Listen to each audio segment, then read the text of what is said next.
Sveiki, Lietuvos Respublikos piliečiai, draugai, pažįstami, artimieji, tie, kas myli ir nekenčia. Šiandien pratęsiu pokalbį apie emigrantus, apie asmenys išvykusius iš Lietuvos. Nieko nenoriu pakeisti, nieko nenoriu, į nieką nepretenduoju, noriu tiesiog pasidalinti savo mintimis. Jeigu kam tai jos tinka, patinka, džiugu. Jeigu kam tai trukdo ir nepatinka ir nesutinkat, jūs turite teisę nežiūrėti, išjungti ir, užsiimti savais reikalais. Po praeitos laidos įrašymo, čia jau praėjo savaitė turbūt, 2 savaitės. Laidą pamatysit už poros dienų, nuo to, kai dabar aš filmuoju. Šitą laidą pamatysit turbūt dar po savaitės. Ir po to, kai aš įrašiau tą laidą, aš turėjau laiko pamastyti ir pagalvoti, ką galėjau pasakyti, ko nedasakiau ir kas iš esmės buvo, tiesiog net nekilo minčių, dar nebuvo apgalvota iki galo. Situacija yra sekanti. Su tais asmenimis, kurie išvyko į kitas šalis, svečias. Pabandykime įsivaizduoti, kad mūsų šalyje išvykusių yra apie 1 milijoną. Ir jie kažkur kitose šalyse kūrė toms šalims gerbuvį. Tai yra, stato griovius, kasa, gamina kažkokią produkciją.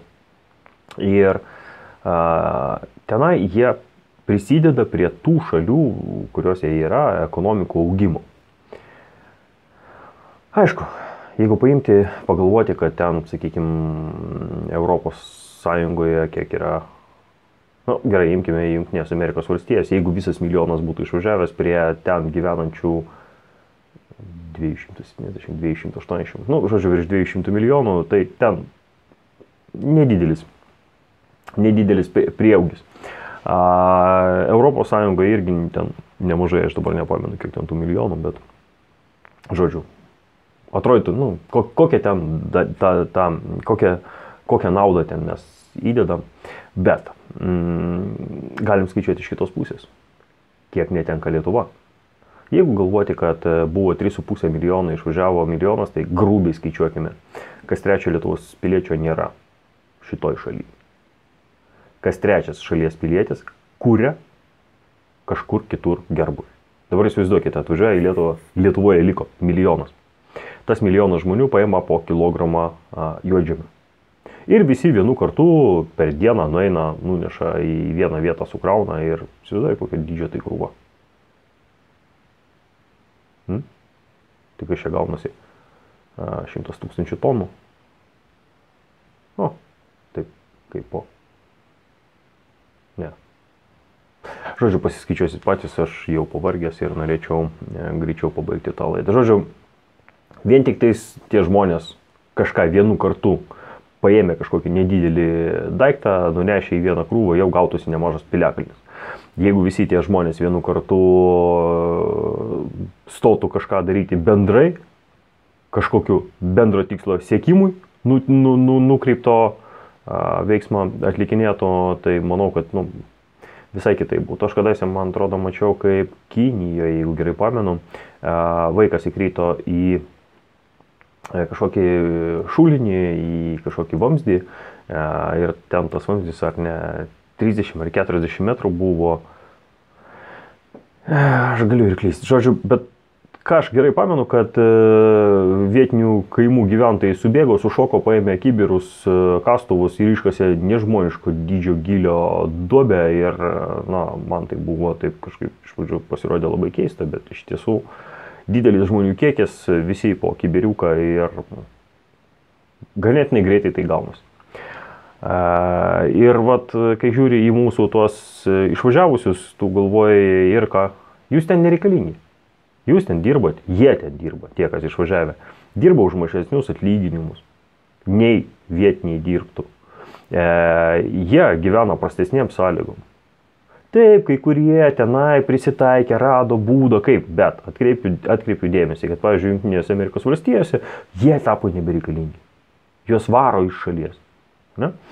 Tai dabar tokie asmenys, pabandykim pafantazuoti, ne, jos kažkur kažkokiai šalyje yra, migravę, ten pasikeičia politika, juos išvaro, jie grįžta į Lietuvą ir čia atvažiavę į Lietuvą, o kaip jūs čia prastai gyvenat, vat kiek metų praėjo, o jūs taip nieko normaliai nepasidarėt, na, ten tebūnė Vilnius atsistatęs, apsistatęs, viskas su juo tvarkoj, bet keliauja, jisai važiuoja iki to paties Vilniaus, ne, ir mato, kokie ten keliai mūsų visi tie magistraliniai, regioniniai ir visa kita. Ir vat, kaip jūs čia gyvenat, 30 metų negalit kelių susitvarkyti. Nu taip, todėl, kad jūsų milijonas išvažiavo. Ai, aš ten, čia, tai, kad čia pas jūs buvo neįmanoma uždirbti, čia buvo blogai, čia nieko nebuvo. Na, esu girdėjęs tokių kalbų, ne. Ir noriu pasakyti tiem, kurie išvažiavo ir va, tokia demagogija stumia, plėtoja mintis tokia kryptim. Vat aš, mano giminaičiai, dauguma mano draugų, jie liko Lietuvoje 90-aisiais. Ir kažkaip aš nepamenu, kad jų labai daug numirtų dėl to, kad iš esmės niekas nenumirė dėl to, kad nebuvo ką valgyti. Niekas nenumirė dėl tos priežasties, kad išseko, kad nebuvo už ką nusipirkti, nebuvo kaip gyventi. Taip gyvename prašiau, taip gyvename skurdingiau, bet gyvenam. Nė vienas nenumirė iš mano aplinkos. Nenumirė būtent dėl to, kad jiems vat, nebuvo čia iš ko ką valgyti ir nebuvo iš ko pragyventi. Ne. Yra kas numirė dėl narkotikų, yra kas numirė ten kokiose avarijose, dėl senatvės, bet nėra tokių, kurie būtų numirę iš bado, iš alkio, tikrai ne mano aplinkoje. Aš nepamenu tokių. Tai, kad nebuvo tai blogai šitoj šaly, kaip jūs norėtumėt nupiešti, kaip jūs norėtumėt racionalizuoti tą visą situaciją. Tai, kad kažkas prisėmė paskolų, prisėmė ten įsipareigojimų kažkokių ir juos reikėjo kuo skubiausiai atidavinėti ir gražinėti, atleiskite. Tai ne mano ir ne Lietuvos kaip valstybės problema. Tai yra jūsų asmeninė problema. Pirmoje eilėje reikėjo galvoti, ką jūs darot ir į kokias velniavas jūs veliatės. Tai va tie asmenys sugrįžę čionai aiškina ir aiškins greičiausiai, kaip blogai čia pas jūs viskas yra. Kaip jūs čia nesugebėjot, fui, ta Lietuva čia. Taip. O kodėl tu išvažiavai? Kodėl tu metėjai savo šalį? Kodėl jūsų milijonas, kas trečias Lietuvos pilietis, paliko Lietuvą? Kalbama buvo. Ai, tai kad tenai Lietuvoje nėra perkamosios galios, ten nieko neparduosiu. Taip. Kas trečias Lietuvos pilietis išvyko. Jo labiau. Išvyko ne vyresnio amžiaus žmonės, kurie iš esmės yra, grubiai pavadinkim, taip labai negražiai, taip kapitalistiškai, našta valstybei. Ne? Tai yra pensijinio amžiaus žmonės. Didžiąją daugumą išvažiavo tie darbingi, tie, kas galėjo padaryti darbą, tie, kurie galėjo sulopyti kelius, tie, kas galėjo kalnus nuversti. Tie išvažiavo. Jie ten dirbo, ten paliko savo sveikatą. Ir dabar sugrįž į Lietuvą. Kam? Tam, kad dagyventi. Dar koks yra momentas. Jie sugrįžę į Lietuvą, atsiveš pinigų. Greičiausiai jų motivacija bus, va, aš atvežiau pinigų, aš ten uždirbau, aš čia va. Tebūnie, ne bendrai per visą gyvenimą, aš siunčiau į Lietuvą pinigus. Ir? O vat, kai tu buvai tenai, ten statėjai gamyklas, ten dirbai gamyklose. Čia, silpnaproti tu, nieko nebuvo. Viskas buvo naikinama. Ir dabar tie pinigai, kurie atkeliaudavo arba atkeliaus kartu su tavim į Lietuvą, čia jie bus išleisti prekiams. Ne toms, kurios pagamintos Lietuvoje, kadangi Lietuvoje praktiškai nieko mes negaminame. Tai juk nepirksi lietuviško automobilio, nepirksi lietuviško skalbimo mašinos, nepirksi lietuviškų rūbų.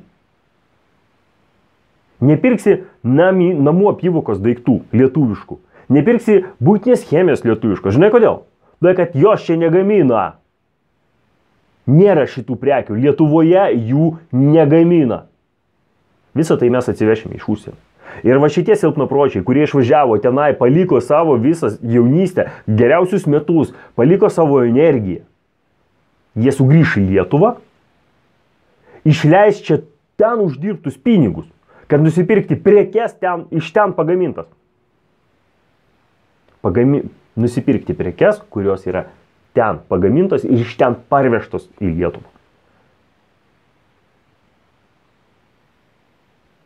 Jums viskas čia gerai, viskas normaliai. Ir kas svarbiausia, tie sugrįžę debilai aiškins, kaip mes nemokame, mes tie, kurie čia gyvename, vargome, taip sunkiai gyvename, sunkiai statėme tą šalį, kad mes nieko nemokame, kad mes ten nieko verti. Vat jie tuoj paaiškins, kaip reikia gyventi.